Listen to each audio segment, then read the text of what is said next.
자, 삼국지. 역사상 가장 위대한 이야기 중 하나로 꼽히는 이 거대한 서사. 그 시작으로 한번 들어가 볼까요? 한 시대를 풍미하고 역사에 길이 이름을 남긴 영웅들. 여러분도 그 이름들 다들 아시죠? 근데 대체 뭐가 그 평범했던 사람들을 불멸의 전설로 만들었을까요?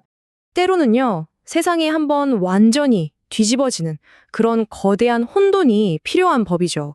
바로 후한말, 삼국지 시대가 그랬던 것처럼요. 자, 첫 번째 장, 불타는 왕족입니다. 영웅들이 딱 하고 나타나기 전에 세상에 어떤 불길에 휩싸여 있었는지 먼저 그걸 좀 봐야겠죠? 보세요. 한나라, 기원전부터 시작해서 무려 400년 동안 중국을 지배했던 정말 어마어마한 왕조였어요. 근데 영원할 것 같던 이 영광도 서서히 끝나가고 있었죠. 어린 황제는 나란 일에 전혀 관심이 없었고 그 턱 빈 권력을 누군가가 날름 집어삼키기 시작합니다. 바로 이 십상시, 황관 10명인데요. 황제의 신임을 등에 업고 나라를 그냥 아주 자기들 맘대로 주무른 거예요. 특히 제일 심했던 게 뭐냐면 관직을 돈으로 팔아치운 거. 이걸 매관매직이라고 하죠. 생각해보세요. 돈 주고 벼슬 산 놈들이 그 돈 뽑으려고 백성들을 얼마나 쥐어짰겠어요. 나라가 그냥 속에서부터 썩어 문드러지고 있었던 겁니다. 결국 백성들이 더는 못 참겠다 하고 들고 일어납니다. 이게 바로 그 유명한 황건적의 난이에요. 머리에 노란 수건을 둘렀다고 해서 붙은 이름인데 그 수가 무려 50만 명. 상상이 가세요? 무능한 조정이 이걸 막을 힘이 있었을까요? 당연히 없었죠. 나라는 그야말로 끝없는 혼란 속으로 빠져듭니다. 바로 이런 아수라장 속에서 드디어 첫 번째 영웅들이 세상의 모습을 드러냅니다. 그 첫 번째 주인공, 바로 유비입니다. 이 사람이 참 신부는 한나라 황실의 후손인데 집안이 쫄딱 망해서 돗자리 짜서 팔면서 홀어머니를 모시고 살았어요. 현실은 진짜 시궁창이었지만 가슴속에는 이 어지러운 세상을 구하고 백성을 편안하게 하겠다는 그런 뜨거운 뜻을 품고 있었죠. 그러던 어느 날 유비가 한숨을 푹 쉬는데 누가 말을 걸어요. 바로 장비였죠. 딱 봐도 보통 인물이 아니에요. 풍채도 엄청나고 돈도 꽤 많은 호걸이었거든요.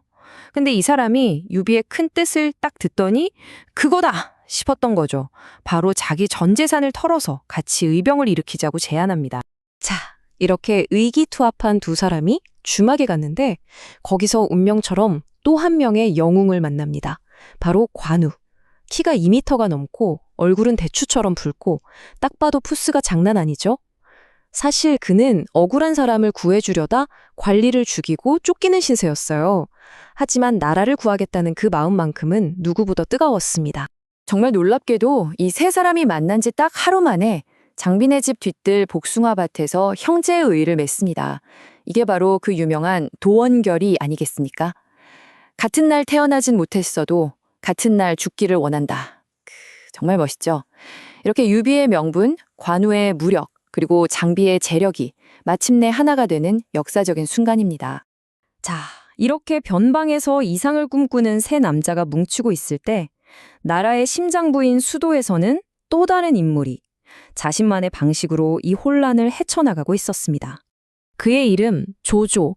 이 사람 배포가 보통이 아니에요. 당시 모두가 벌벌 떨던 폭군 동탁을 암살하겠다는 진짜 대담한 계획을 세웁니다. 동탁의 신임을 얻어서 마침내 단둘이 남게 된 절호의 기회. 그가 칼을 딱 빼드는 바로 그 순간 동탁이 침대 머리맡 거울에 비친 칼날을 보고 만 겁니다. 진짜 절체절명의 위기죠. 근데 여기서 조조가 어떻게 하냐면 순식간에 표정을 바꿔서 이 귀한 칼날을 바치러 왔다면서 둘러대요. 그리고는 그대로 말을 타고 도망칩니다.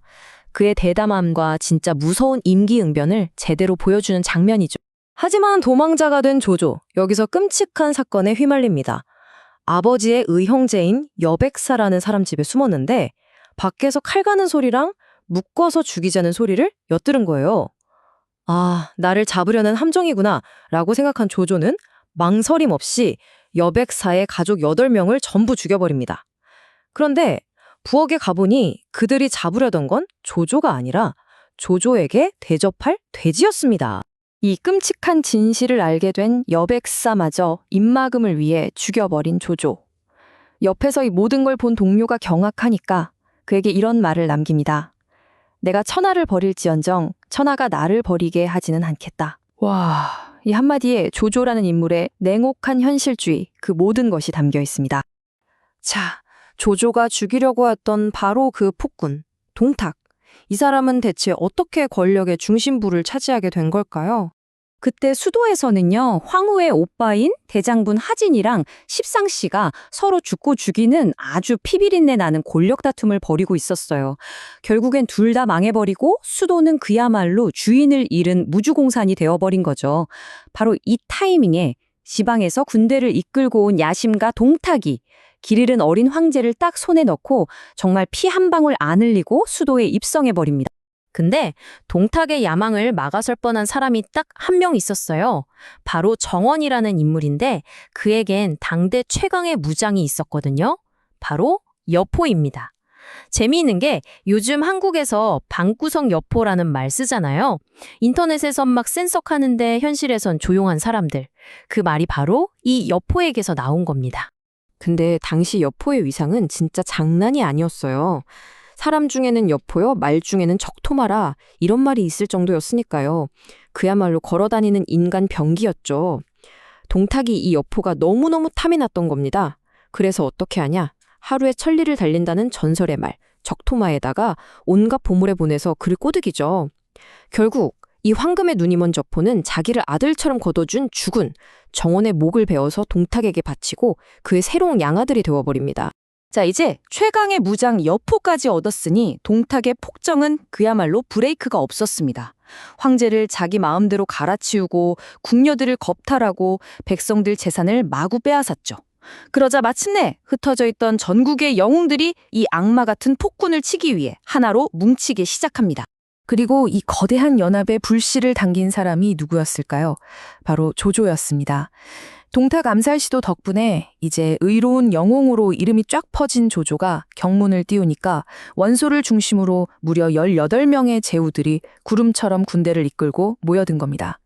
이렇게 마침내 거대한 반동탁 연합군이 결성된 거죠.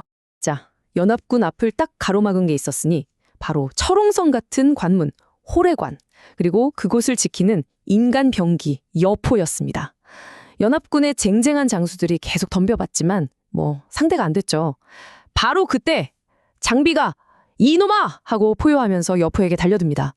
둘이 수십 합을 싸워도 승부가 안 나니까 이번엔 관우가 가세하고 와, 근데도 여포가 버텨요. 그러자 마침내 유비까지 합세합니다. 아무리 천하의 여포라도 이 세 의형제를 동시에 상대하는 건 버거웠던 거죠. 결국 여포는 물러나고 맙니다. 이 엄청난 전투 한 번으로 유비 삼형제의 이름은 천하에 제대로 알려지게 됩니다. 패배한 동탁은 수도 낙양에 불을 지르고 더 서쪽인 장안으로 도망쳐버리죠. 연합군은 분명히 이겼는데 그들이 마주한 건 잿더미가 되어버린 텅 빈 수도뿐이었습니다. 자, 동탁이라는 공동의 적은 이제 사라졌습니다. 하지만 각자 다른 꿈을 꾸는 영웅들이 모인 이 연합, 과연 이들의 칼끝은 이제 어디로 향하게 될까요? 이야기는 이제 막 시작되었을 뿐입니다.